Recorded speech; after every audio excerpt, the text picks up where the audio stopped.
Rick Harrison has finally said it out loud. And what he revealed broke the silence. And the fans. The pawn shop is crumbling. His own mom took him to court, and now the truth about Chumley is dragging everything down with it.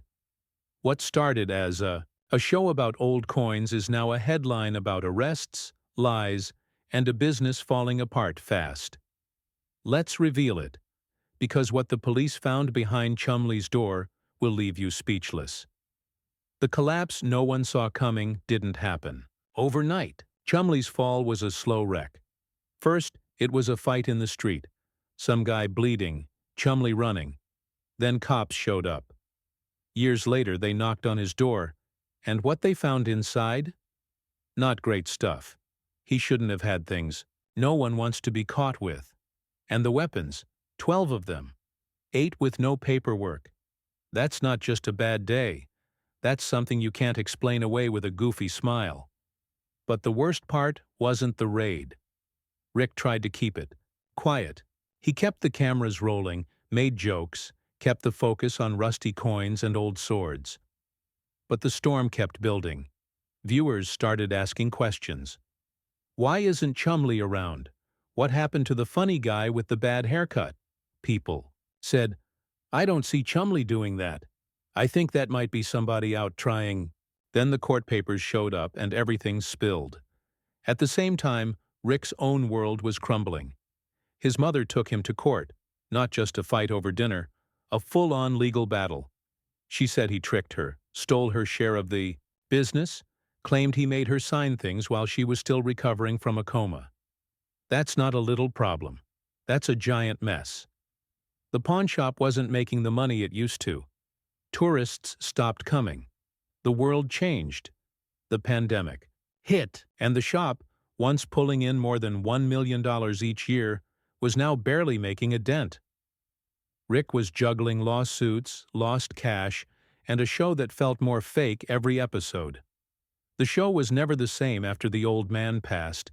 He was a rock, tough, sharp, always calling it like it is. When he died, everything started sliding. Corey wanted to be the boss. Rick held tight. And then Chumley, well, he was busy trying to keep his name off the front page. And just when it seemed like it couldn't get worse, Rick found out about his mom's lawsuit in the news. No call, no heads up, just headlines. She even got a restraining order to stop him from touching the money she says is hers. This woman was over 80, sick, and stuck with bills over $100,000 each month. That kind of pressure breaks people. Chumley had already broken.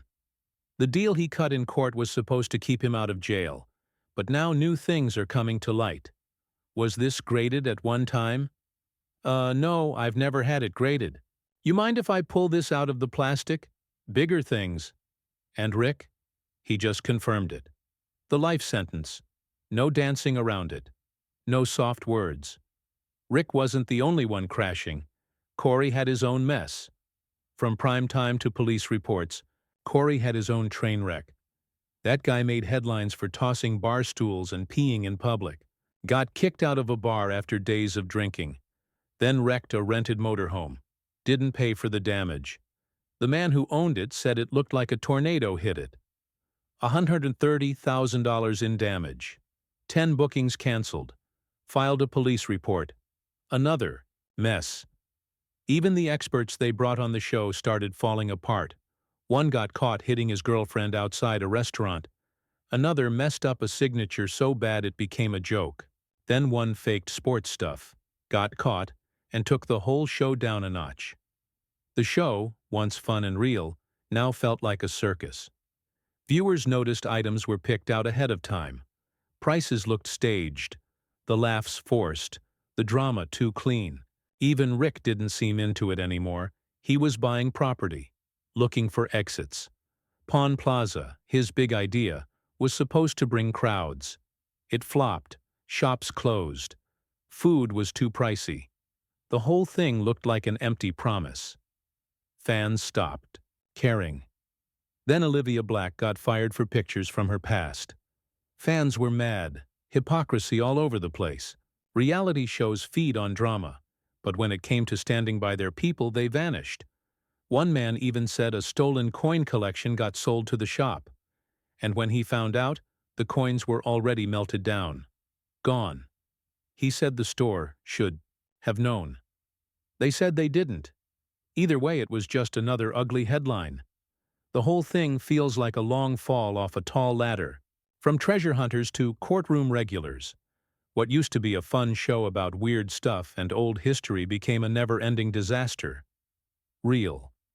And now, with Rick confirming Chumley's life sentence, the last piece has dropped. This isn't a comeback story.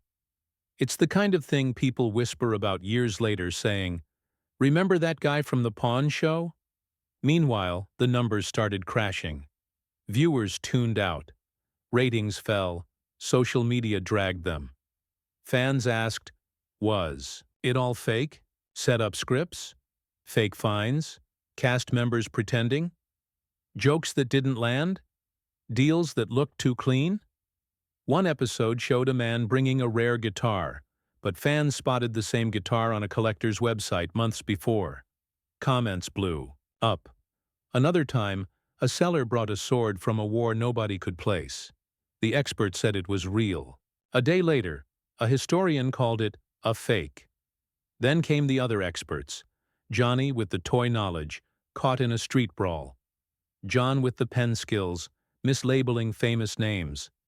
Drew the sports guy, giving the green light on fakes. Each scandal made fans wonder, what else got past? Truth? It's pretty old. Pawn Stars was not what it once was. The air was different. Every new season felt like a repeat. Same faces, same forced laughs, same kind of items.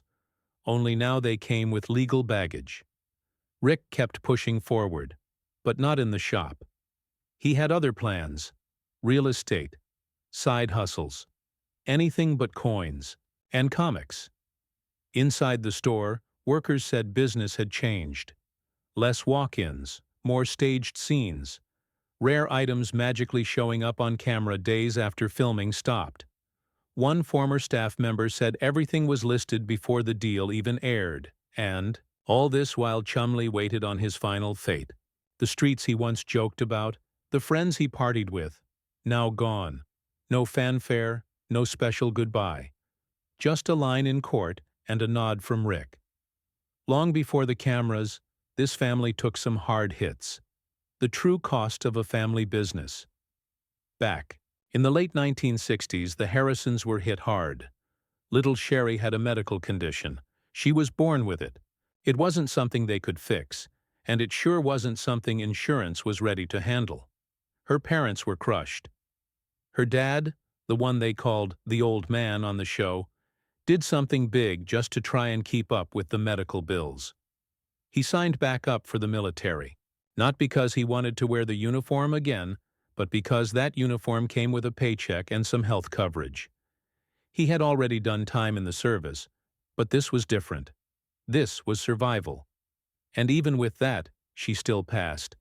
He had originally joined the military after getting in trouble for stealing a car. It was either wear the uniform or face the consequences. He did the years, left when it was done, and tried to live a normal life. But when his daughter was born, with serious medical issues, and the bills started piling up, he knew he had to do something. So he went back, not because he missed the drills or the discipline, but because that uniform was a ticket to pay off hospital visits and treatments that didn't come cheap. He gave years of his life again, just to try and save hers. Now here's the kicker. Before there were pawn counters and reality television deals, the Harrisons had another gig, real estate. They were riding the wave for a bit. Rick's mom started a business, got it off the ground, and it seemed like things might just click. But this was the early 1980s. The economy didn't just slow down, it collapsed. Mortgage rates shot up like a rocket. Try 18%. Let that sink in. They lost money fast, and by the time they saw what was happening, they had almost nothing left. Just a few $1,000s. That's when they rolled the dice and moved to Las Vegas. It wasn't a small crash. It was one of those times where the housing market went quiet. Not slow, not steady. Dead. No one buying, no one borrowing. Rick remembered, overhearing his parents talk about it all the time. Interest rates that sounded more like highway robbery. Bills that didn't stop coming in. It got bad enough that the family business couldn't keep going. They had to pull the plug. With barely $5,000 in hand, they packed up and headed west. Not because they wanted to gamble, but because they had to start something new. Anywhere that wasn't where they were. Rick wasn't coasting through childhood either. When he was around 8 years old, things got real scary. No warning, no signs. The world just flipped for him one day. Floor, ceiling, all mixed up. He had seizures, and not the kind you just walk off. These were serious, knock you down and keep you there, type seizures. Sometimes he couldn't even walk after, not for days, not for weeks. That meant no sports, no hanging out, just books, tons of books. And that reading time? That shaped him more than anything else. The seizures didn't just knock him down. They pulled him away from everything.